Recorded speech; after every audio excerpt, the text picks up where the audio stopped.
Hello, ladies and gentlemen, my friends in YouTube land. Welcome to Walking with J.Beau, MAHA Walking with J.Beau. Hi, guys.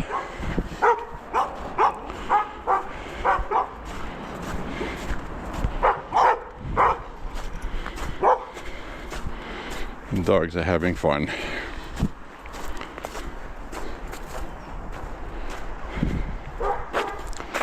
Anyways, my friends, I want to welcome you to this 26-degree walk. It's been a tough winter so far, and we are about to warm up this week, or a lot of this is going to melt on the roads especially. So we have been in a deep freeze for most of December into January. In fact, I'd be willing to say December has been very January-ish. So we are going to get our walk in tonight. I've not walked for a couple, 3 days. It's been cold. The weather has been inhospitable. We had an inch of snow last night. We're going to get 3 more inches of snow tomorrow, I believe, which is basically nuisance snow. And I know down south you guys get an inch or 2 and it creates panic and stops everything, but up here it's a nuisance. So I'll have to clean that up when it's done doing that. In the meantime, though, I'm going to go for the walk and enjoy life. Got a lot of things to talk about that's gone down. We'll get into the Maduro stuff shortly. Very interesting, a lot of stuff to talk about there. But I want to start off by saying hello. Hi, guys. And I'm dressed for 26 degrees. If it was 14 or 15 degrees, I'd have another hoodie on underneath this one. So, but anyway, I just wanted to say hi. What a time to be alive, for one thing. It is going to get dark on this walk, but I want to talk about January 6th, because today is January 6th, 2025. Kind of the anniversary. And the first January 6th, where people that were locked up for it were let out by President Trump, either pardoned or sentence commuted. So I watch where I walk here.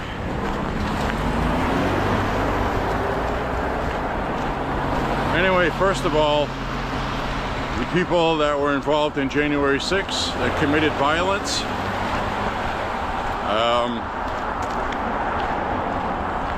I don't admire what they did, and I don't support those at all, especially ones that assaulted police officers. So those people, I think, are still in jail. But there were a whole bunch of non-violent ones who were guilty of walking through the Capitol, taking pictures, and then posting them on Facebook. They didn't participate in any vandalism or violence. They were politically prosecuted wrongly. And the Supreme Court did rule that the clause that they used to arrest these people was done illegally, which they knew at the time it was. But they didn't expect Trump to win again. And so There are lawsuits filed against the government, and these people should be compensated because their lives were turned upside down. They lost their jobs, some lost their homes, and because they got thrown in jail for shooting video inside the Capitol. Just terrible. They should have just been given a misdemeanor trespassing summons, $100 fine, $500, whatever. That should have been the end of it, because they were trespassing. They were not involved in an insurrection. There was no insurrection. You had a couple of morons that showed up in tack gear with zip ties. You know, those people, you know, get what they get. But anyone that assaulted police officers deserved the sentence they get. We don't condone that, period. We condemn it, as we should. So, today is January 6th. You know, we need to take our hats off and thank the patriots that showed up and protested peacefully, which they had every constitutional right to do. And I have a feeling between now and when Trump comes out of office, a lot is going to come out on the election in 2020.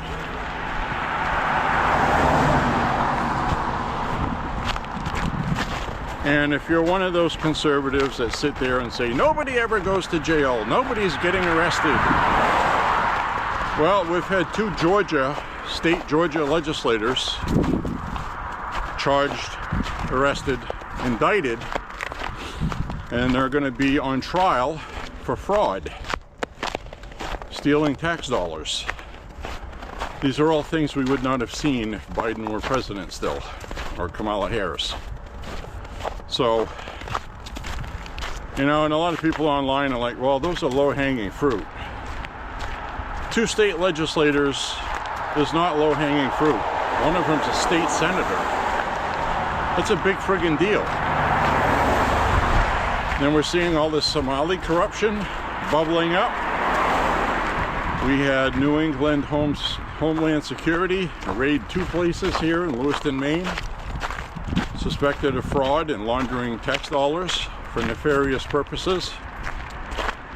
So, the United States is, under Trump, is dealing with that properly as a national security issue, not a fraud issue, even though that's what it is. That's also the issue, but what I'm saying is the priority is national security. Like, where is this money going? Funding terrorism? Buying weapons? Using our tax dollars? Since it's primarily being sent by people that don't want to be here and hate America, I think the probability is pretty high on that, and I think the government knows that. And they're acting appropriately. So we've had James Comey charged. His trials are going to be coming up. Letitia James was charged, indicted, not indicted. She was arraigned, arrested, all this other stuff. The jury would not indict her, the grand jury. So, face is cold. So, we can't do anything about grand juries. Letitia James was in a district that she's pretty protected in.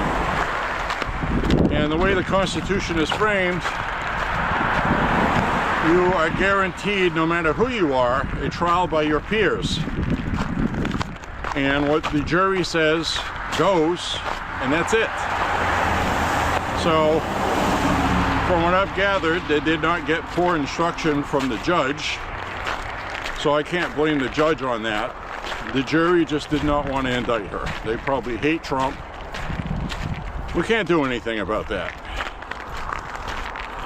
So that's just the way that is. It sucks, but that's what we're going to have to do. Thank you. Thanks. Oh, look at all the traffic here. I'm going to try to get up through this section up ahead. Well, I can. All these people stare at us because I'm holding a camera. So that's just what we have to deal with right now. Not much we can do about that, to be honest. And so James Comey is not low-hanging fruit. We are going to Harmeet Dillon. If you're not familiar with Harmeet Dillon, if you remember from the Republican convention about a month after the assassination attempt on Trump, she's the one that came on and she sang a religious Indian song because she's of Indian heritage. I don't know if you remember that or not, but a lot of conservatives had issue because it wasn't Christian. And unfortunately, we have a lot of stupid people in the Republican Party still who believe you can only be a Republican and a conservative if you're a white and Christian.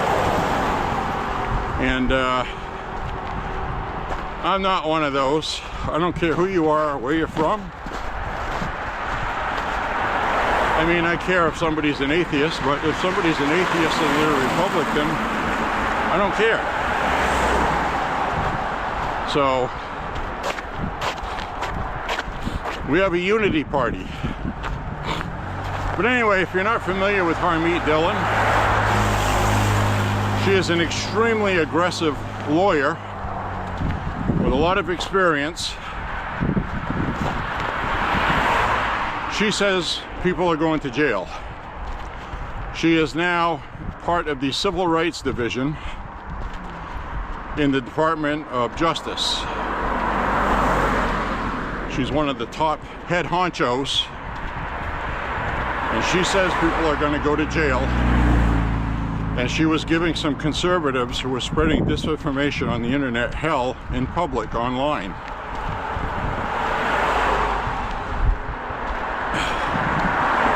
So, very interesting. People are going to go to jail. If she says they're going to jail, they're going to jail, okay? It took almost 2 years for the Democrats to build a case and lock up President Trump. It just takes time. I don't know what to tell you. Because you don't want to charge people and not have every angle covered. And they walk through a loophole. You know what I mean? So, ooh, my face is chilly. We don't want people to be arrested and then let go. That makes the Department of Justice look like fools. It makes Trump look like a dictator seeking retribution. And we don't want that. I am willing to invest the patience that it will take to do this the right way, because I'm confident they will do it the right way. I'm telling you right now, this is not like in the past where people just talk and nothing gets done. That's not what's happening here. We're going to have stuff with election fraud. We're going to have stuff with migration, people in the government doing illegal things to help migration. we're going to be seeing a steady stream of people being arrested by the end of this year. So I know people are going to roll their eyes. Oh, here we go. Be patient. Wait another year. It's been 1 year, okay? I had told you guys almost a year ago that if we don't see arrest after a year and a half, then I would be upset. Because I know how long these things take. So,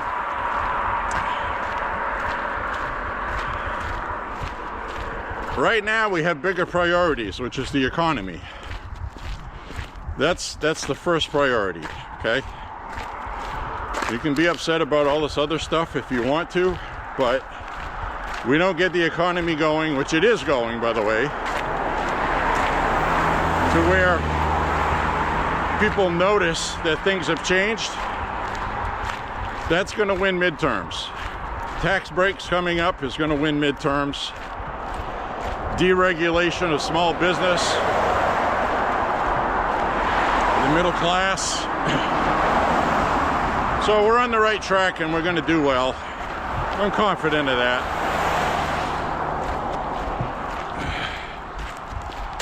There's still a lot of people that don't know what's in the one big beautiful bill, and despite my saying it endlessly, I doubt very many people have done what I've asked people to do, which is to look up one big beautiful bill in a search engine, OBBB. Look for the official .gov, the official .gov website. And then once you click on that link, there's a summary tab on the left. Click on the summary tab and then read through all of the stuff that's there. It's like 14 bills were put in there.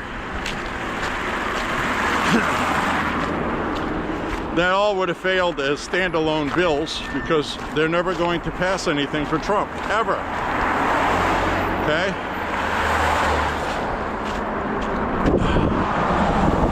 They're never going to pass a damn thing for Trump. Just the way it is. We're also going to have the bill coming up to ban affirmative care for minors, which means surgeries for minors. The transgender ideology garbage. Chuck Schumer is filibustering that. So it'll need 60 votes. And I'm not sure it's going to get it. Even though two polls I've seen, one said 85%, another one said 87%. That includes people in all parties and unaffiliated, independents, Republicans, and Democrats. Don't want it. They don't support it. But Big Pharma wants it, and Big Pharma has captured the Democratic Party with their lobbyists.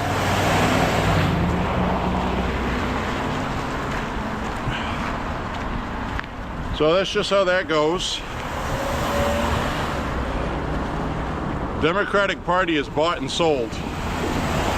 Everybody knows that, you know.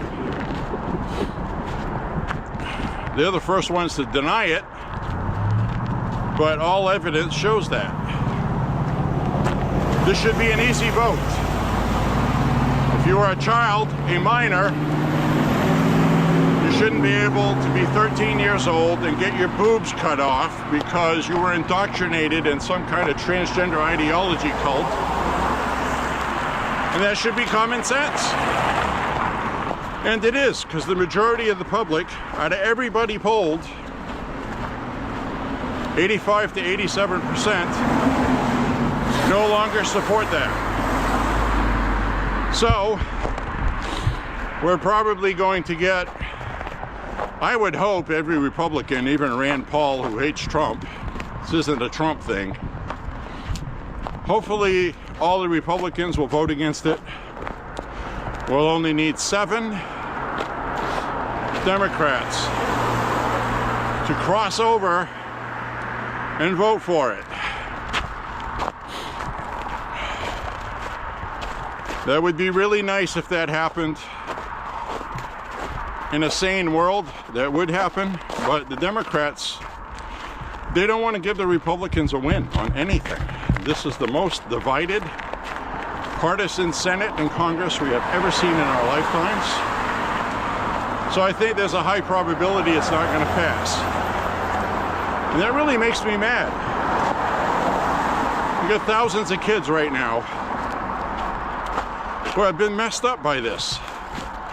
Granted, you know, some of them right now are happy about their decisions that weren't their decisions. Not one single child gave permission to have that done. It was done by adults. Somebody else made that choice for them. For whatever reason. And there's a whole list of reasons.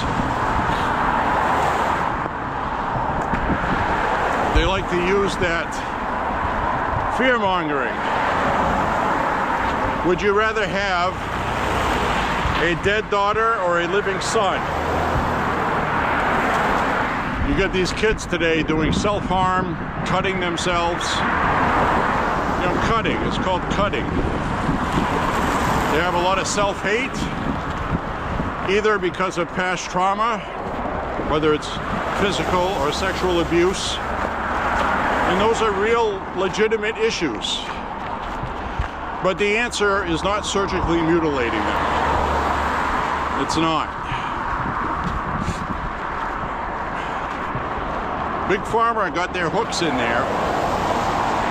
And you know, one breast implant is like $60,000, $50,000 to $60,000 now that Medicare gets billed for affirmative care. It doesn't cost that much to get breast implants if you leave the country and have it done somewhere else. So they're making money, a lot of money. Tax dollar money, which Trump has rescinded with executive orders. Robert Kennedy Jr. has also put a halt to that. Colorado Children's Hospital just announced they're not going to be doing any more of those because they're not getting the tax dollars. That's how easy that is.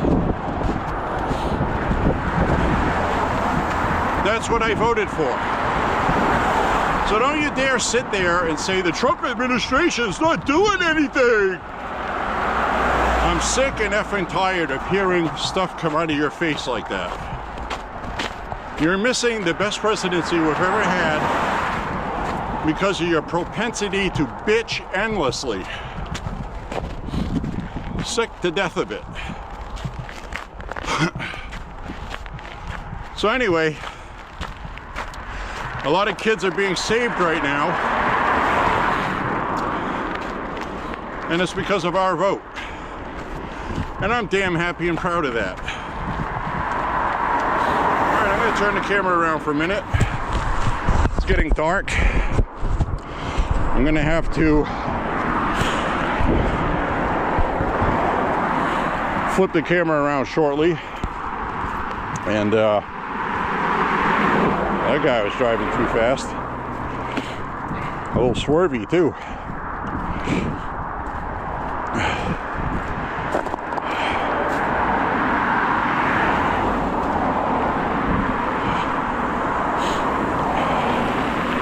People do not expect to see somebody walking with as cold as it's been. But here I am.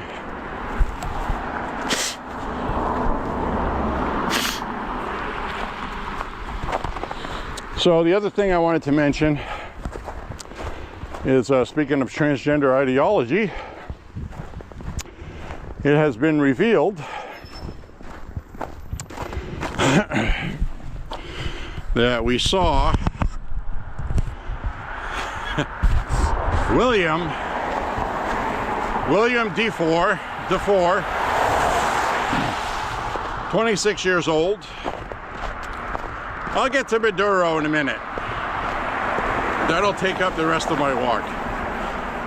I want to get all this stuff out that I get at the end of my walk and say, oh geez, I forgot to talk about that. Then by the time I think about it, it's old news on a future walk. But anyway, William DeFore, D-E-F-O-O-R, DeFore, from Kentucky, 26 years old, went and while he was attending college in Cincinnati, stopped by the Vice President J.D. Vance's home and decided to smash his windows with a hammer. So this guy got arrested and charged, and he got charged with felony counts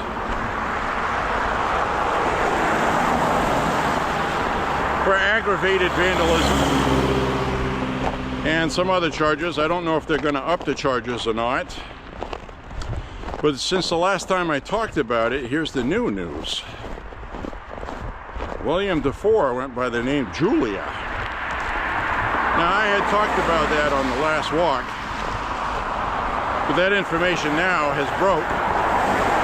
And I knew that information first because I got it from independent sources rather than the media, because the media mentioned nothing about it until today. You can believe that. So William went by Julia. Transgender ideology, self-ID. So this is another case of a nutbag messed up on that stuff, and I've said this on my walks. If somebody's a transsexual, you know, God bless you, you know? But when you force it on other people and you go after the kids, I can't go with that. So, guess what I'm saying is that this person self-ID'd, was also on psych medications, from what I understand, from past mental illness problems, for violent vandalism in the past. 2023 was arrested and charged similarly. And what came out about it that's new is I had talked about the donor donating through Act Blue and also through the Cincinnati Children's Hospital. Okay, Cincinnati Children's Hospital. Why is that important? Because this guy's dad is a doctor at the Children's Hospital. All right, you putting this together yet? It's a children's hospital in Cincinnati that does surgeries on minors and adults for transgender ideology. This guy makes a lot of money from that, as evidenced by the donations to the Kamala campaign by both of them. The list I saw had two names of the same name. One was Papa and another one was Junior. One was smaller $200 donations periodically, and the father was making $2,000 donations, which is, I believe, the limit you can make to directly to a campaign. And he had a couple of donations for over $3,000 to a super PAC group. So they were throwing a lot of money to help Kamala Harris win, because the doctor wants affirmative care to be a thing, because he's making a lot of money. See how that works? So you got to look into small details like that. So this guy was actually investing for more income because he knew Trump was going to ban all this stuff, which he did. Trump did ban that stuff. So now this guy's not making money from that. If he is, there's no law that says people can't use their own private money for that because they haven't banned it. Trump just took the money away through executive action, and so that's what we're going to get. So I just wanted to mention that.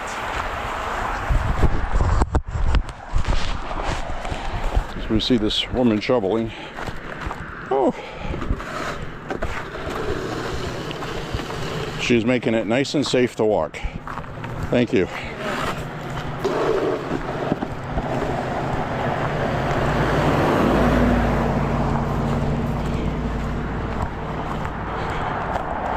So now I'm going to talk about the big machismo, the big enchilada, or whatever the hell they eat in Venezuela. Just because they're Latino and Hispanic doesn't mean they eat Mexican food. So I'm going to start off with Venezuela. Okay? This is all stuff that's happened since my last walk. So of course we have to talk about it, right? So, first off, I'm just going to tell it what it is. I'm not going to talk about the action itself until a few minutes from now. But basically, this was a law enforcement action for 2 standing warrants for arrest. Maduro was indicted in 2020. 2019 into 2020, and nobody has had the cojones to go arrest him. President Trump had to deal with COVID. We had the COVID thing going on. So we all know what happened with the election and all that stuff. So Biden put a $25 million bounty on Maduro. Okay, I want to mention that. That's very important because of all the crying the Democrats are doing right now. They're taking every little thing that Trump does, and they're trying to get us to turn against Trump. They already have their base all stoked up, hating Trump. There's no work left for them to do there, okay? So now it's focusing on the economy, affordability, the economy, affordability. You voted for Trump, and he's screwing you. That's what they're going with now. So of course, when the Venezuela thing happened, the MAGA base didn't vote for more wars. Now Marjorie Taylor Greene and Thomas Massie, who are in the minority, have been echoing the same thing. Both of them, somebody got to them, okay? I don't know who. Still find it very hard to believe that Marjorie Taylor Greene turned on Trump on her own, unless she has ulterior motives, either financially or she's thinking about running for president on the primary stage, which is Mike Pence syndrome, I call it. And nobody likes her. She went against Trump, who right now is sitting at 85 to 87% approval in the Republican Party. So that's the same approval he had on election day. Don't know what to tell you, Marge. You messed up.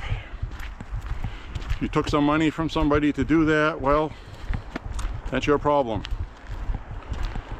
You're finished. You're all done. So is Thomas Massie. And a lot of people are not happy with Rand Paul either. Now, Rand Paul can be his own independent self, but he has gone against every single thing Trump has wanted to do. All of them. Without exception. So that means you are being anti-Trump. So he didn't support the one big beautiful bill. He raised hell about the tariffs. He raised hell about the drug boats. Now he's squawking about Venezuela. Look, you guys are just on the wrong side of it. If you're in the Republican Party, you should at least support something. And if you're not, then you need to get out of it. If you're a libertarian, then go join the Libertarian Party. We don't want you. You're free to do so. It's a free country. Good luck fundraising to get reelected, which is why he's a Republican. Which is why he showed up in Kentucky at a Trump rally when he needed to get reelected, kissing Trump's ass. That's why I don't like Rand Paul. He's an ass kisser. So anyway, the thing with Venezuela is it was a legitimate law enforcement action with 2 indictments, and you use military support to support the law enforcement action. The DEA did the arrest, not the military, nobody else. We're just there as protective support for law enforcement, just like we did with Manuel Noriega in Panama for the same exact crimes. Same exact crimes. There's nothing new here other than friggin' Trump did it. So that's the only thing new here.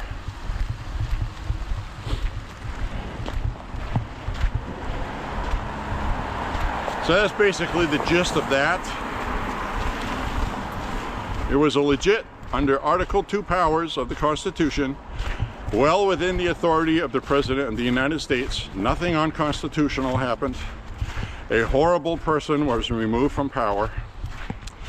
Venezuelans are ecstatic. Ecstatic. Republicans are ecstatic. 87% of the Republicans support what Trump just did with Venezuela. New CNN poll, which showed Washington Post poll and Ipsos. 2 polling companies that hate Trump. 85 and 87%. One on each of the polls. Say that Republicans support what Trump just did with Venezuela and understand that this is not a new war. So that doesn't stop Thomas Massey or Marjorie Taylor Greene from saying Trump is breaking promises. He promised no new wars, blah, blah, blah. So those people have been gotten to, okay? Or they just don't like Trump. But Marjorie Taylor Greene loved Trump. And I'm sure she's disappointed. But whatever she was promised, she'll get it. She'll get what she was promised. Just like George Conway, Kellyanne Conway's husband. President Trump posted something really funny, a post. They didn't call him George. He called him Mr. Kellyanne Conway.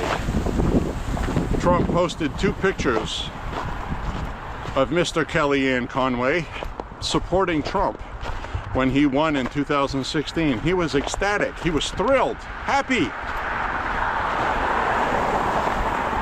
Until he realized that if he went against Trump, he'll get paid pretty good money by the networks to go on there and just say a bunch of bullshit about Trump. So all of these people are sellouts, cowards. Kellyanne Conway must really love this guy, because gotta admit, she strongly supports Trump and he doesn't, and they're getting along, so I don't know. So anyway, daring rescue. I found out some more details. I call it a rescue because we rescued the people of Venezuela. And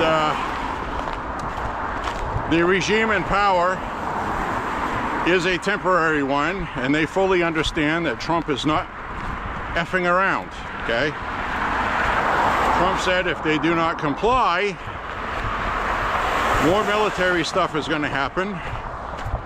And he said probably worse than what happened to Maduro.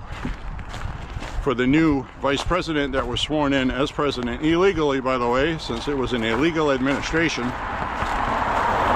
the Venezuelan Supreme Court said that she could be president. So that is also illegal, because the Venezuelan Constitution demands that when a president can no longer do their duties, that there has to be an election.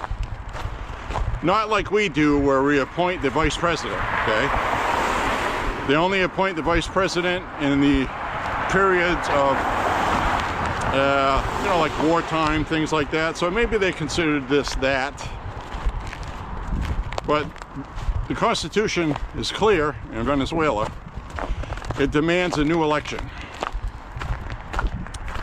So the way the regime in power is looking at it, they're probably going to want to stall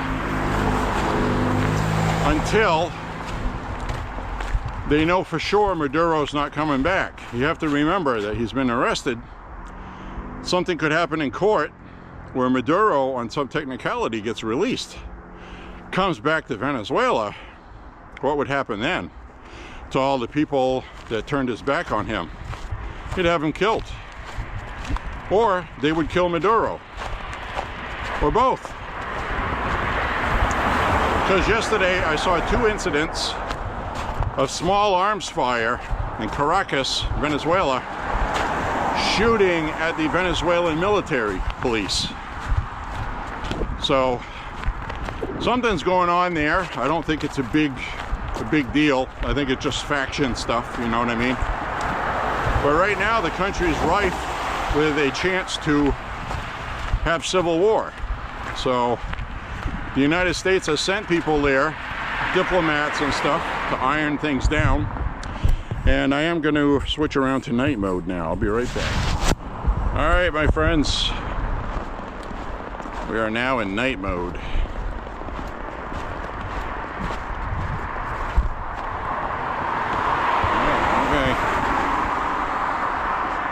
All right, we look all right.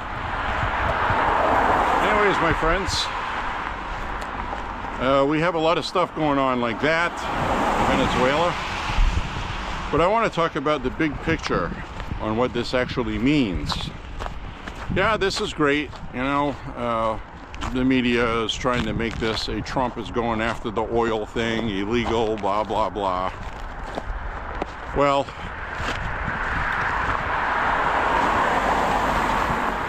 simple fact is, Argentina is the world's largest heavy crude oil reserve. Now, the difference between heavy crude and light crude is heavy crude is the best for refining, because you can use other things to break it down, and you can make a lot more better, higher quality fuels.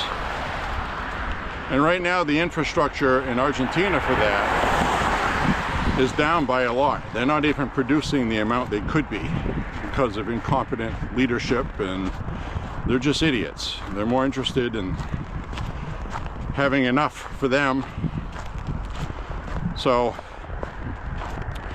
the biggest thing about Venezuela, okay, several different reasons, but a lot of people are not taking it into account because they're so busy going after Trump about it. You're not going to hear about it unless people like me talk about it.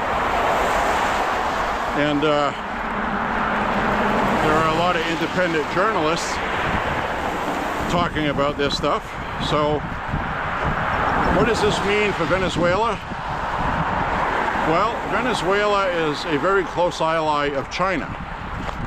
They supply China with oil, okay? China needs a lot of oil. China has a lot of coal in their own country. They don't have a lot of oil. Now, a few million years from now, that coal will be oil, or actually that used to be oil, and now it's going to turn into diamonds someday. I believe that's correct. But right now, they don't have what they need. So they import a lot of oil. They buy from Russia, they buy from Iran, and they buy from Venezuela, mainly. So Now, a lot of people have been talking about how this affects Russia. Okay, Russia produces oil, natural gas, but there's a gas shortage, refinery shortage, I should say, in Russia. They've been having fuel lines at the pumps because of supply problems caused by Ukraine blowing up refinery stuff. They've had problems. So Russia needs Venezuela. More importantly, there are big weapons manufacturing plants in Venezuela, manufacturing weapons for Russia, okay, to be used in Ukraine. So watching the Democrats get all upset at this because of Trump, gotta freaking get Trump. They're okay with making weapons for Russia, supplying Russia with oil for their war machine to kill Ukrainians. I mean, obviously that must be the case, right? They're supporting it. So my prediction is polling is going to come back on public approval of what Trump is doing in Venezuela, and the Democrats are going to back off this pretty quickly because everybody's been seeing the video clips of Venezuelans happy dancing in the streets globally, not just in Venezuela, in Florida, Texas, New York, all kinds of places. The people out in the streets protesting are white liberal assholes. You're not seeing Venezuelans out protesting what Trump did. You're seeing white liberals. Unbelievable how stupid these people are. So that's going to go away pretty quickly. I can pretty much guarantee you that. Because politics is what it is. And while all these people hate Trump, you're going to start seeing Democrats go on TV and being smart. One of the smart ones was Debbie Wasserman Schultz, Florida. She has an election coming up, midterms, and she needs the Hispanic vote. And she didn't need to be told by her party that she should support what Trump did, because she did. She understands what this means to the Venezuelan community that lives where she is, and she understands what this means to the Latino vote, who are not Venezuelan, but see Trump as somebody doing something that didn't have to do this. And the Democrats are trying to frame it as Trump is going after the oil because he's greedy. And that's going to fall short with these people because these people know how things work in Central America. And they're going to know Trump did not have to do this, and he did it because he cared. That's what you're starting to see. So Debbie Wasserman Schultz changed her rhetoric on that. Now she's not really talking about it. She just issued a statement that she supported Maduro being removed. Which is enough. So, those are the kind of things that I keep an eye on. And the other thing is the fact that several video clips are now coming out of all the people in the Democratic Party that hate Trump were really going after him when he was in office the last time, talking about how he's doing nothing about Maduro, calling for Maduro's removal from power. He stole an election. Maduro must be removed from power. He's a dictator, murdering his people, disappearing people. So all of these clips of Chuck Schumer, Murphy out of Connecticut, that moron, all these other ones chastising Trump for not removing Maduro from power are coming out. And now they got confronted with that on CNN the other night by Dana Bash, of all people. who said, Murphy, you wrote an op-ed criticizing the Trump administration for not removing Maduro from power, and then now he does so. What is your explanation for that? And he really did not have one, because we already know why he said that. Trump does it, gotta go against it. Automatic, knee-jerk. They have done this with every issue. Every single damn issue. People last year voted for immigration to be fixed, reform. Democrats went on a pro-immigration. They're on pro-immigration. The American public doesn't want that. The border is closed. That's what people voted for. So, you know, the Democrats are just doing everything wrong.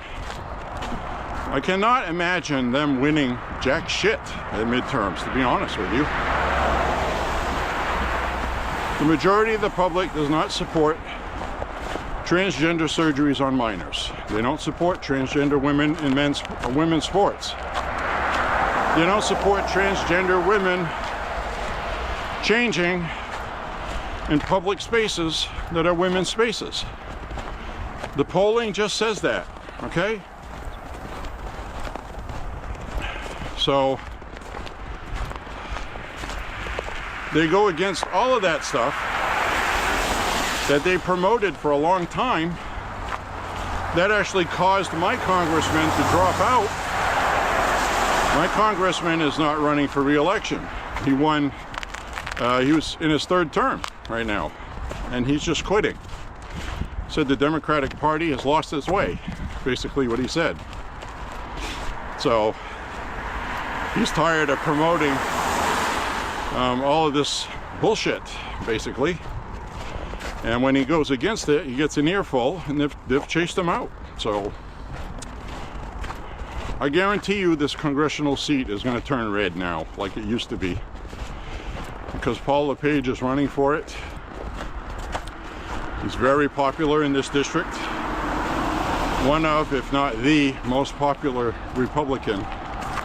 As soon as he announced he was running for this seat, Jared Golden threw the towel. Because he's going to have to go raise a lot of money. Probably not going to beat Paul LePage. And the writing's on the wall for him, so he quit. Going to go and enjoy time at the range, shooting his guns that he wanted to ban for me and you. So, if you're not familiar, Jared Golden's a war veteran, Afghanistan combat vet, who said he's never going to vote for anything that's gun control. And his record shows he's the only Democrat, the only one that voted against banning guns in DC. The only one. Then he changed his mind after he accepted Soros money. I think he's just tired of playing the game. Congressmen have to raise at least $1 million for their party every year, annually. And he needed the money. So the Soros family donated and said, oh, well, you're going to have to change your stance on guns, though. Sorry, but you're going to have to if you want the money. And he took it. So at first he said, we're going to ban assault-style rifles. He goes, I will not rest easy until AR-15s are banned.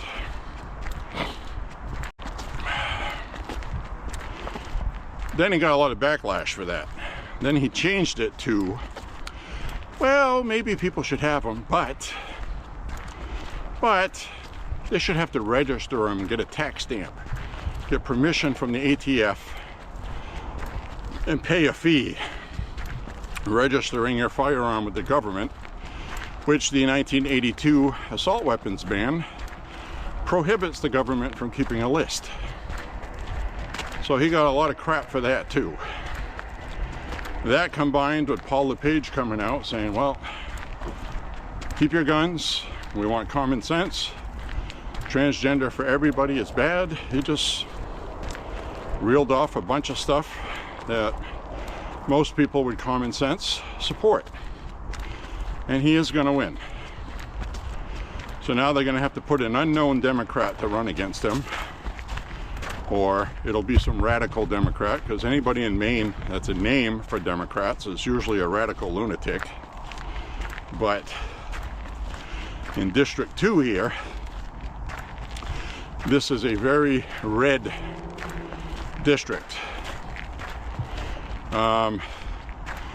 Parts of this district, Trump won by 19%, 19 points.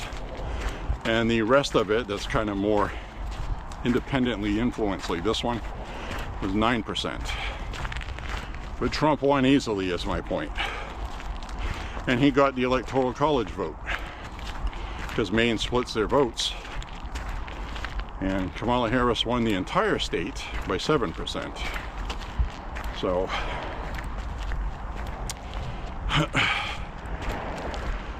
it's really important, this district, because it is mathematically possible to have an Electoral College vote, one single one, decide an election. And the Democrats voted to get rid of the Electoral College in Maine. And they voted for that. And the Supreme Court said it's constitutional to do that because they're not removing Electoral College votes. They are removing the criteria that they go to that person. So the state can decide, in our state, that whoever wins the popular vote gets all of the Electoral College votes, regardless of the votes of the rest of the state. So they're trying to erase District 2 here that votes for Republicans. Well, that just blew up in their face when Trump won the popular vote. So they've been pretty quiet since then. Because how would they have felt if Trump won the popular vote like he did last year? Do the Electoral College map. Okay? Do the Electoral College map with every state that signed on to this, which there is a list, okay? There's a list of every state that passed legislation. I forgot what number they're at, but it's going to be damn near impossible for them to get to the 270 Electoral College votes they need to automatically hand the presidency to the popular vote winner. But there was a list. I sat there with the list. I don't remember everybody that's on it now. I sat there and went through that list. It would have been an absolute blowout. Trump would have got so many Electoral College votes, more than he got already. So we haven't heard the Democrats crying about the Electoral College thing now. They got really upset when Trump got elected the first time and didn't win the popular vote. That's what kicked all this off. Technically, it was a thing before he won that Washington, D.C. started in 2010 when Obama was president. And the reason why they did that in 2010 is because Democrats are sore losers. George Bush won without winning the popular vote, remember, against Al Gore? So they've been wanting to change this since that happened. So Democrats have been dishonest for a long time, trying to change the Electoral College. And Trump would have won very easily. Right?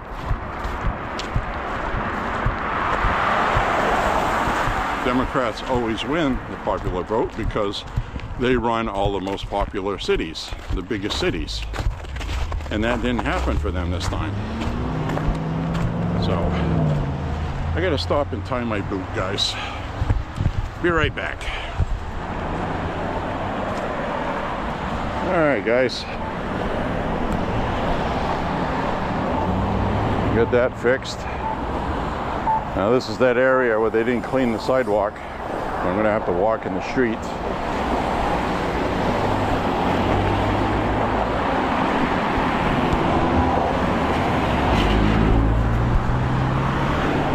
I don't like walking in the street. They could not clean the sidewalk here.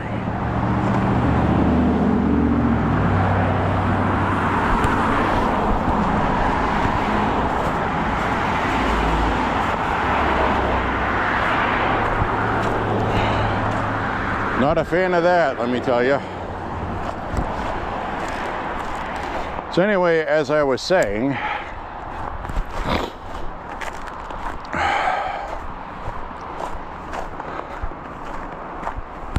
Democrats have been cheating whenever possible, wherever possible, and they want to change the electoral college map so they win easily.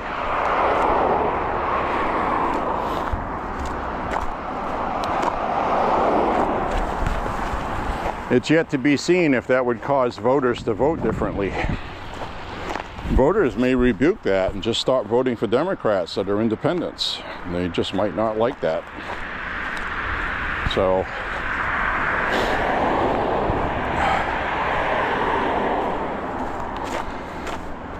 everything the Democrats do is to cheat and get more power so they can run everything non-democratically. That's basically the bottom line. Democrats are anything but. They're socialists, communists, and very dangerous. We have to keep after them. As far as I'm concerned, J.D. Vance is a blessing. Hope nothing happens to him.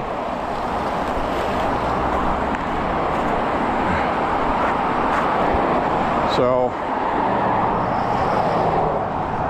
that's why I got upset when that Julia D4 trans person was smashing his windows. We don't know if that guy had any intent on trying to break in to get into the house, which may be what he was doing. He may have wanted to break in and wait for him to come home. But that's not very smart because Secret Service saw that happen right away. So maybe this person, because they are mentally ill, they've had mental illness. And I touched on it by saying that in the past he physically vandalized violently, was arrested and charged in 2023, and the judge said that he wasn't competent to stand because he was a mental mess. Which he is. He's a nut, okay? I'm not going to argue that. But he's a violent leftist nut. This is the kind of person that would kill J.D. Vance. So I'm glad he was arrested, to be charged.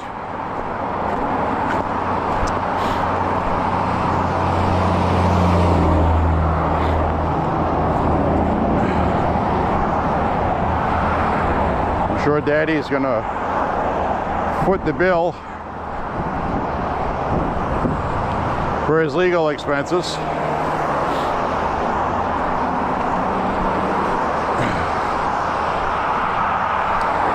So anyways, my friends, back to the Venezuela. I got sidetracked, I'm sorry. I had to change the battery and all that, and I got mad at Democrats. But basically what I was talking about with Russia, China, and we got Colombia there, okay? Colombia is on the border of Venezuela. Now, we saw Colombia activate 30,000 military on the border with Venezuela. That wasn't a sign of strength for Trump. That's how the media reported it, like Trump is starting a war there. That's the theme that the media wants. But what that really was, Colombia got flooded with a whole bunch of Venezuelan immigrants. From back when Chavez, remember Hugo Chavez? Idiots like actor Sean Penn went and kissed his ass, talking about how great the socialist is there. What an asshole, right? These people are assholes. Sean Penn, you're an asshole. So, anyway, thousands of Venezuelans were killed, disappeared, tortured, imprisoned.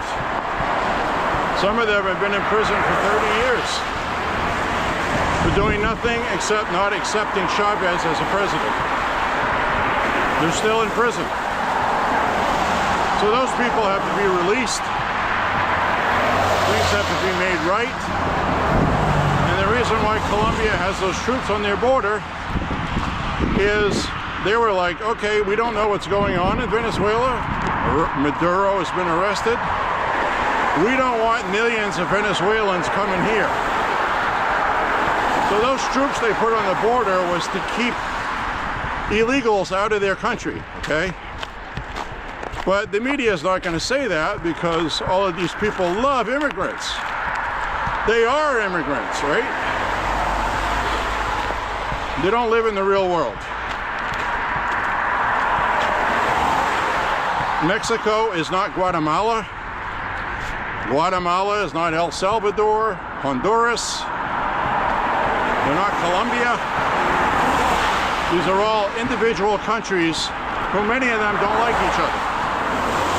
Just because they all have the same color skin doesn't mean they like each other. That's how dumb Democrats are. They're voters, I should say. Politicians know this, but they use people for politics. People of color. So, Colombia just doesn't want to get invaded.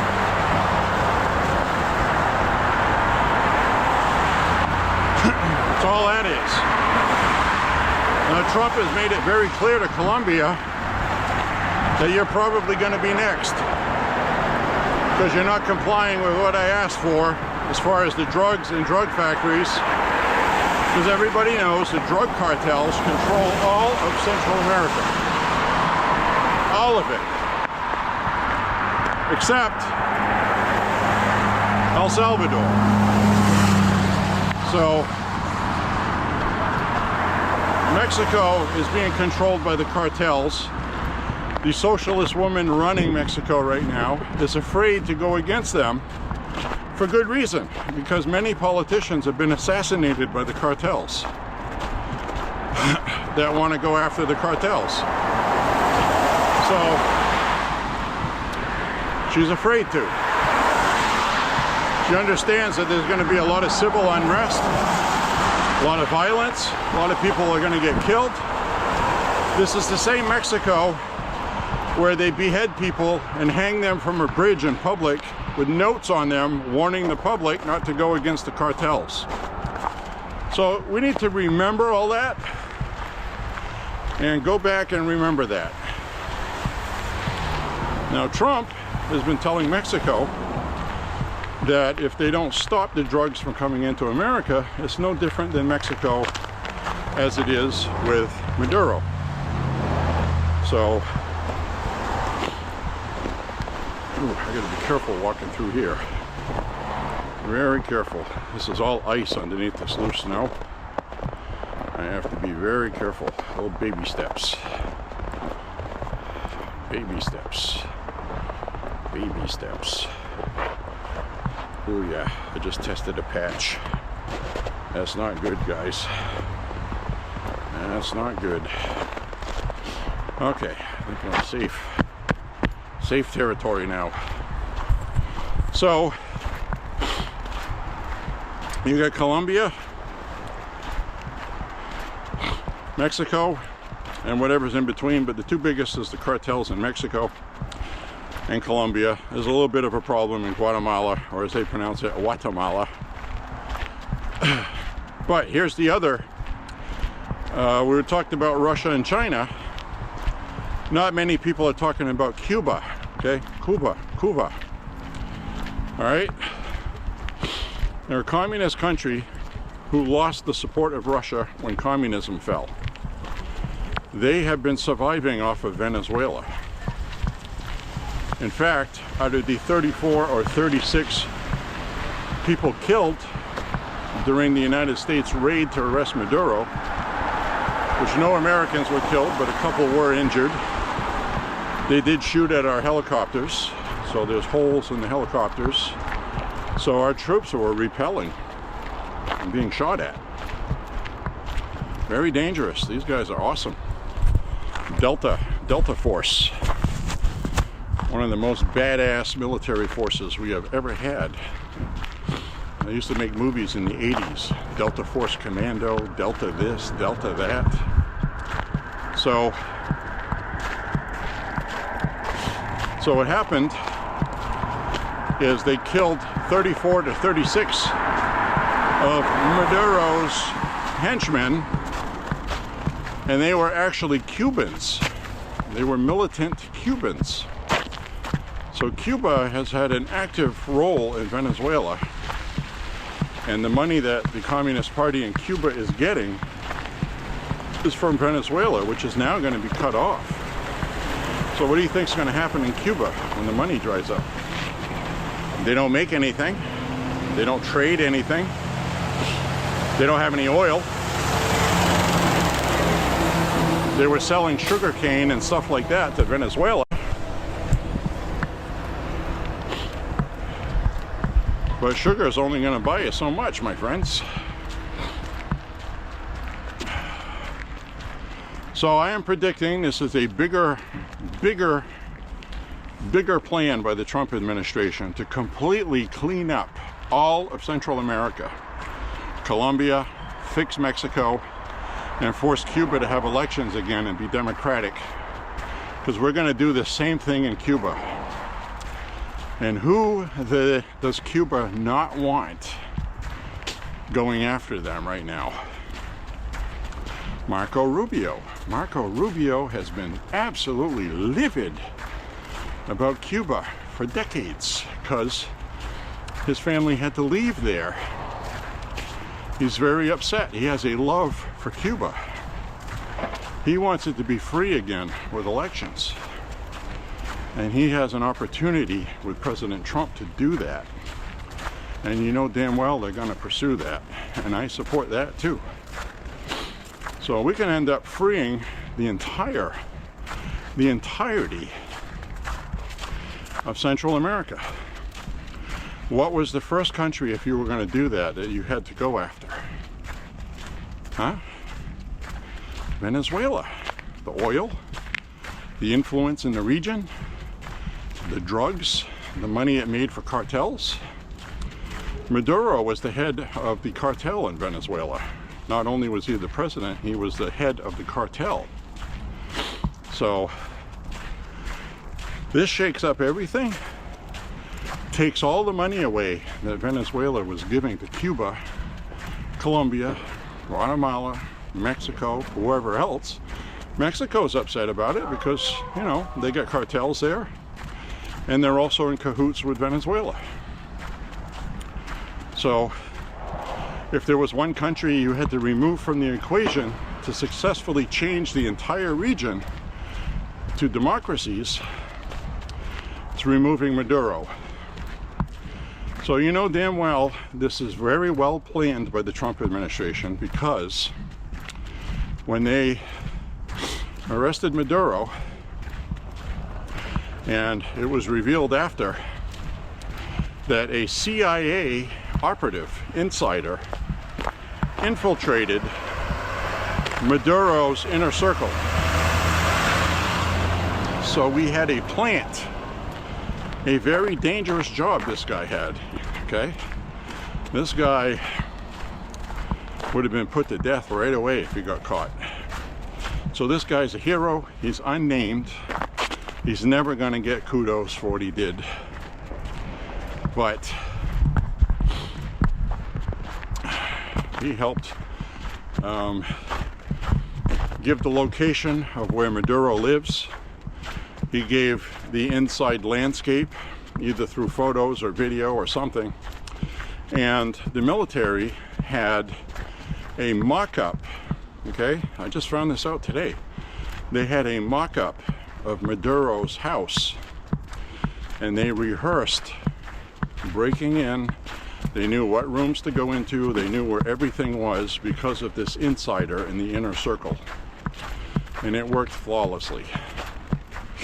Otherwise, they never would have been able to pull this off.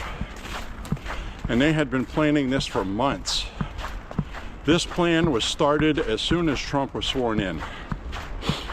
So,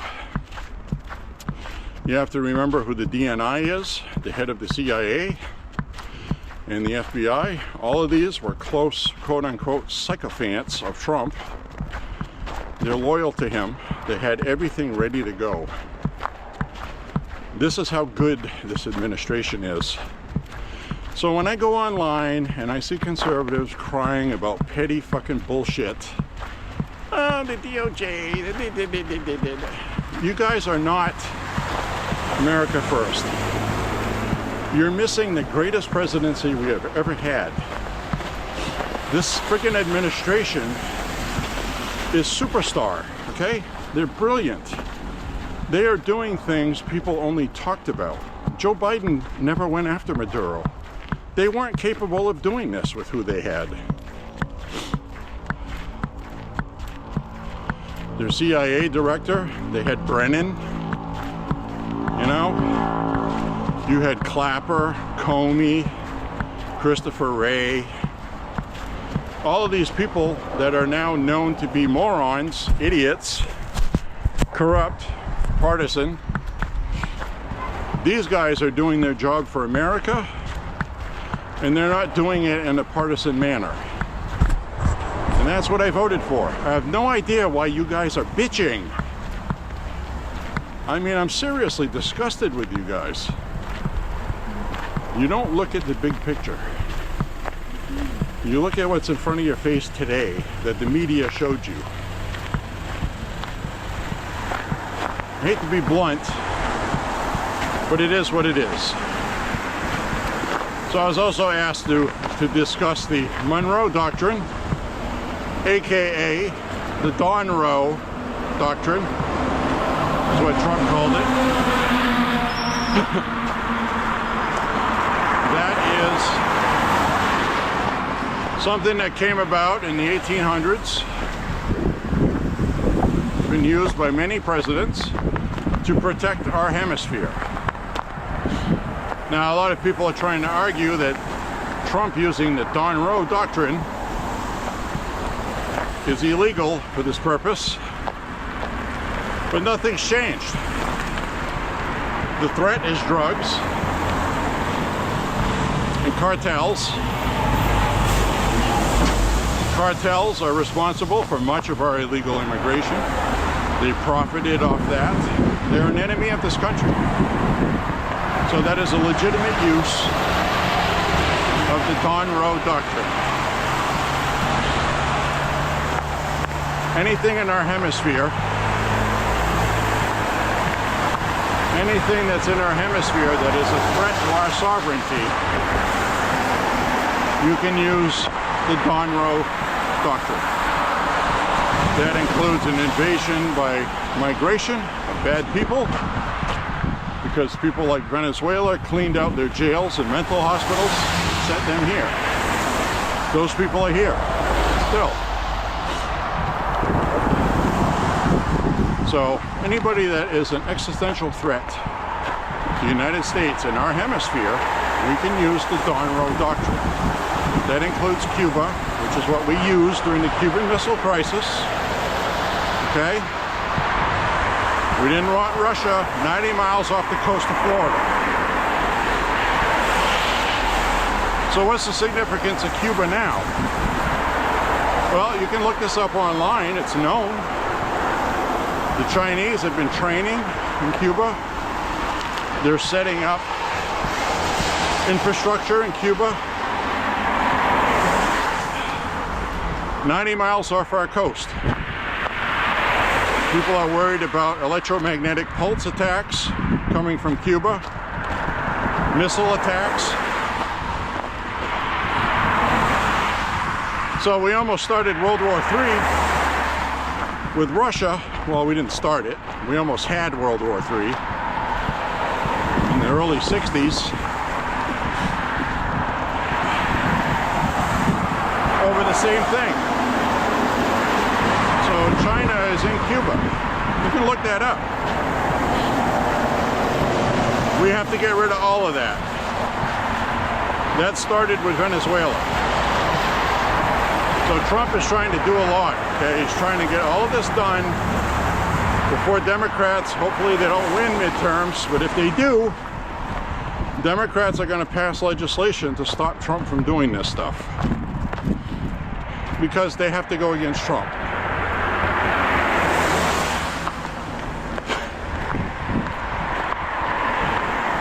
That is how dangerous and stupid Democrats are.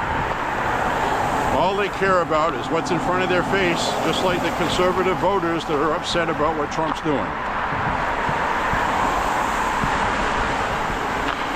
Absolutely maddening. It's maddening. I don't know why I can see it and other people can't. That's what I don't understand.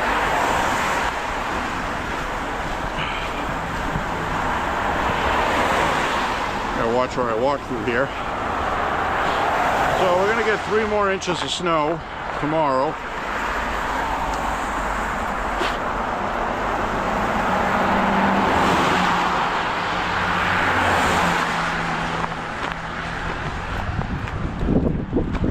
Anyways, my friends, I just thought I would talk about that stuff. And I cannot belittle the importance, or say enough, the importance of Maduro being removed, what it really means for the region. And a lot of the Democrats are going to start shutting up about this because they're going to have to.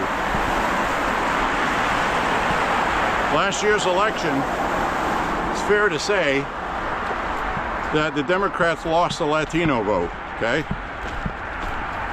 Trump just arrested Maduro.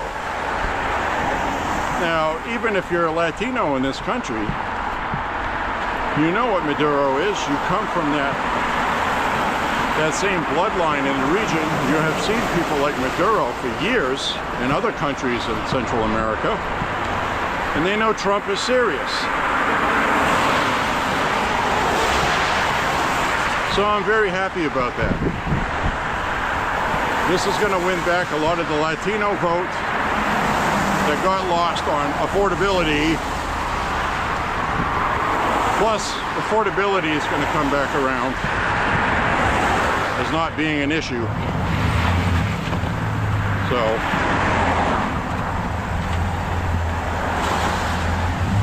affordability is going to come back around. And it won't be an issue for midterms. So, I mean, what's the affordability issue right now? I don't even get why so many are upset. Wages are going up, taxes are going down, people are going to get more of their money, price of food is going down, price of gas, home heating, fuel, all that stuff's going down. The only thing not going down is homeowners insurance, car insurance, things like that, and those should fall in line behind that, but you got people that are making money now and they're going to want to keep the prices where they are. So Republicans are going to be focusing on that this year. Affordability. And they'll be effective. So it's going to take a while to fix all this. You know, just like it's taken a while to fix Central America. It's just how it is. It'll be better. Things will be better. Because things aren't horrible right now. All the economic indicators right now are full throttle. Nothing is stagnant. This economy is going to explode this year. All indicators show that. The 2 top economic predictors and economists on Wall Street said that the outlook on jobs looks like it's going to be an absolutely booming year this year. Mainly due to Trump's deregulation and the lowering of taxes for small businesses by Congress, namely the Republicans. So this is all going to be excellent, guys. It's going to be good. You're going to run out of things to bitch about, but I'm sure you'll still find something. Some people are never happy unless they're bitching. Bitch, bitch, bitch.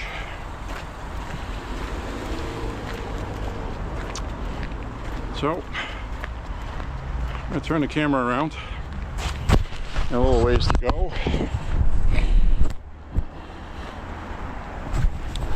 A little ways to go on this walk. I'm going to hold you close to my chest so it doesn't rock back and forth too much.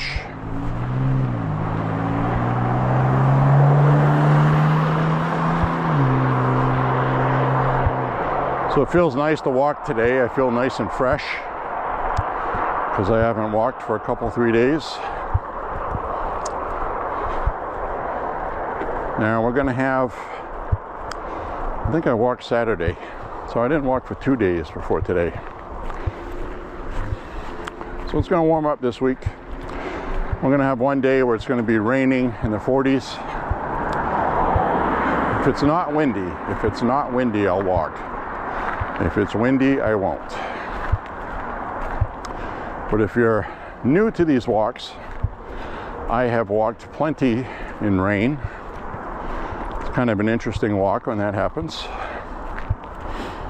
Not made out of sugar. I'm not gonna melt. As my mama used to say. God rest her soul.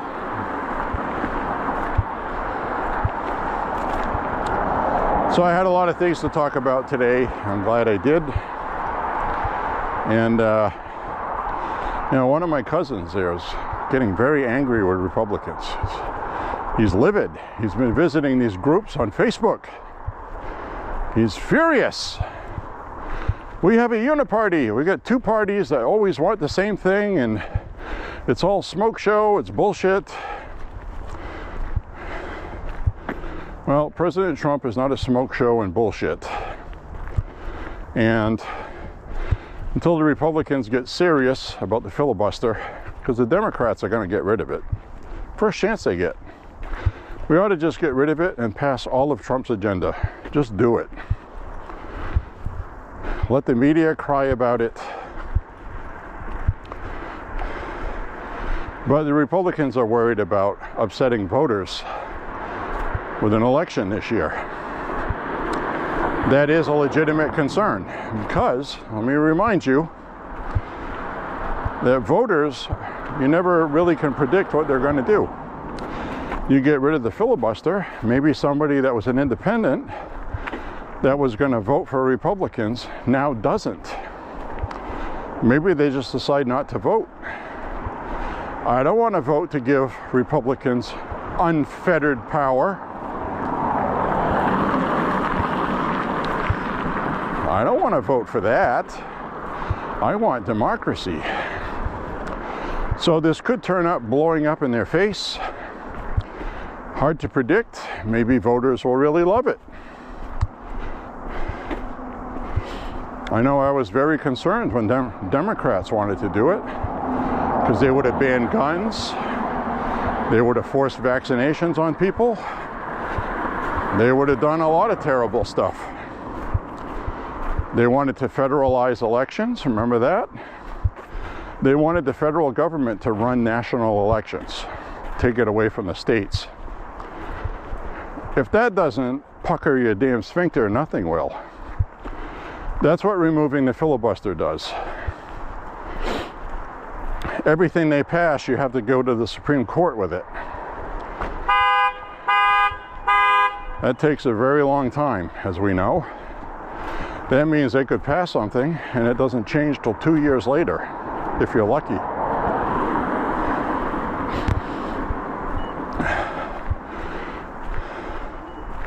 So we do have to be careful and think of that. It's beautiful eye candy right now. And my issue is, I know the Democrats are going to do it anyway. So we should just do it first. I don't want to do it. I wish we didn't have to. But I understand the Democrats and what they want. That's the only way they're going to get what they want. And they will do it. And then they'll pack the Supreme Court and they'll do every other damn thing. They'll want term limits for Supreme Court justices.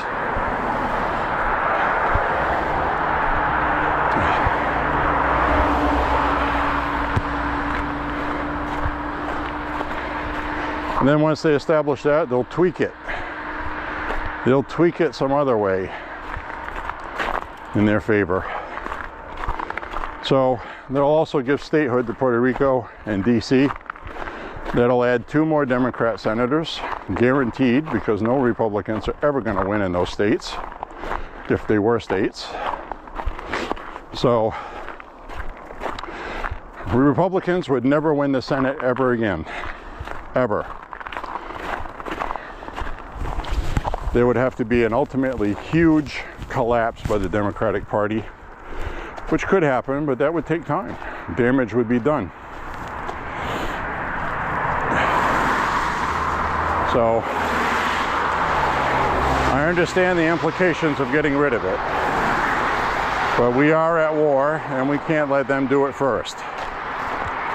That's my mindset on it, which is, to be clear, I don't want to do it, but I know the Democrats will, so we should do it first. And hate them for putting us in that position. And God bless Joe Manchin and Kristen Sinema, who bucked against that, and they were repaid by getting kicked out of the party, which should tell you even more that the Democrats will do it.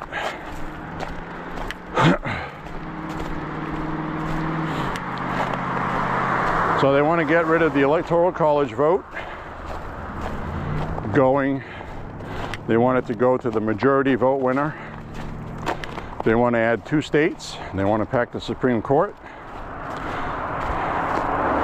They want to be little authoritarian thugs, forcing you to get vaccines, a whole bunch of other crap that I'm never going to comply with, and there will be civil war because of these people.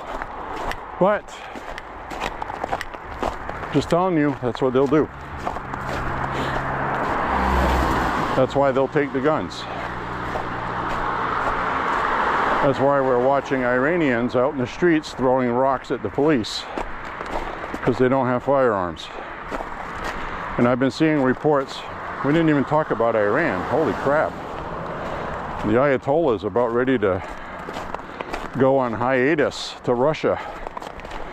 2 media outlets reported that the Ayatollah Khomeini has plans in place if things deteriorate anymore.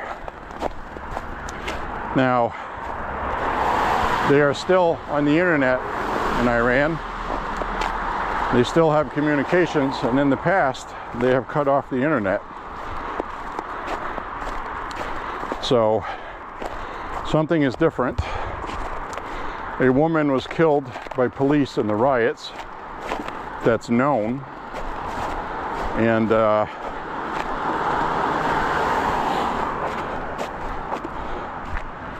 Iranian government denies that they're responsible, because Trump gave them a warning.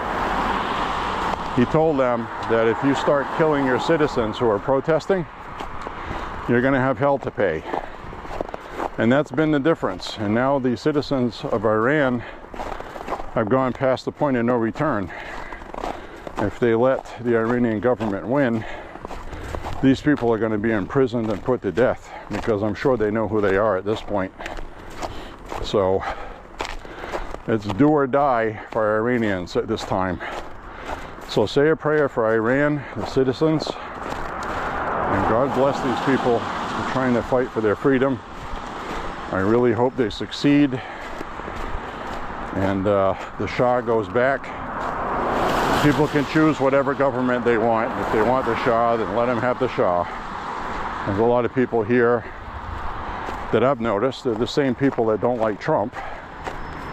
Oh yeah, of course, the Shah. This is so corrupt and planned by the United States, and I'm so tired of conspiracy theory conservatives. Sick to death of it. Why can't it be the people of Iran just want to be free? Their best option is the Shah. They could decide what they want later. At least in the meantime, you're not going to get hung because you're gay, or accused of cheating on your husband because he actually cheated on you and you found out, and they put the wife to death. It's legal to kill your wife. They've been living like that for a long time. Since 1979. 78, 79. So I'm going to support the overthrow of the regime, the mullahs, the Muslim radicals running Iran, who, by the way, are responsible for almost all of the terrorism in the region through Hezbollah and whatever else, Hamas. So now's the time to clean all that up. Now I'm sure there's CIA operatives operating inside Iran, helping them out, maybe even dropping off weapons for them.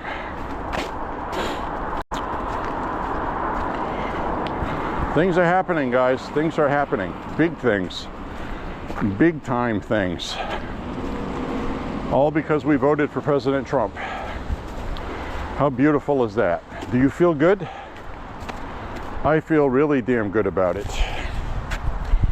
So, I'm gonna find a place to cross here. So, my friends,